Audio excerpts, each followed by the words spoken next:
Everyone, welcome to my channel. హెల్తీగా ఉండే rice రెసిపీలో పులగం ఎప్పుడు ముందుంటుంది. చిన్నపిల్లలకి హ్యాపీగా పెట్టేస్తూ ఉంటాం కదా. మరి నేనైతే నా స్టైల్లో పులగాన్ని ఎలా తయారు చేస్తున్నానో చూపిస్తున్నాను అనమాట. 1 పాట్ మీల్ అని చెప్పుకోవచ్చు.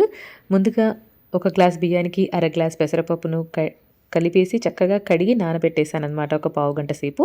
ఆ తర్వాత ప్రెషర్ కుక్కర్లో ఆయిల్ వేసి ఆవాలు, జీలకర్ర, పచ్చిమిర్చి, క్యారెట్, ఆనియన్స్, కీరా ముక్కలు, అలాగే ఆలు పీసెస్, కొద్దిగా కరివేపాకు, టమాటా అన్నీ వేసేసి మన దగ్గర ఏ వెజిటబుల్స్ ఉంటాయో మనకి ఏవి తినగలం అనుకుంటామో అవి వేసేసి చక్కగా ఒక 2 నిమిషాల పాటు వేయించుకోవాలి. ఆ తర్వాత కచ్చాపచ్చాగా దంచుకున్నటువంటి అల్లం వెల్లుల్లిని వేసి పచ్చివాసన పోయేదాకా వేయించేసుకొని కొద్దిగా పసుపుని, రుచికి సరిపడినంత ఉప్పును వేసేసి ఒకసారి కలిపేసి 1కి 2 లాగా వాటర్ వేసేసాననమాట. వాటర్ మరిగిన తర్వాత బియ్యాన్ని ఇందులో వేసేసి ప్రెషర్ కుక్ చేసుకున్నామంటే 2, 3 విజిల్స్ వచ్చేదాకా చక్కగా ఉంటుందన్నమాట. వేడి వేడిగా తింటే సూపర్‌గా ఉంటుంది. పైనుంచి నెయ్యిని వేసుకొని తినండి. టేస్ట్ అద్రిపోతుంది. వీడియో నచ్చితే లైక్ చేయండి.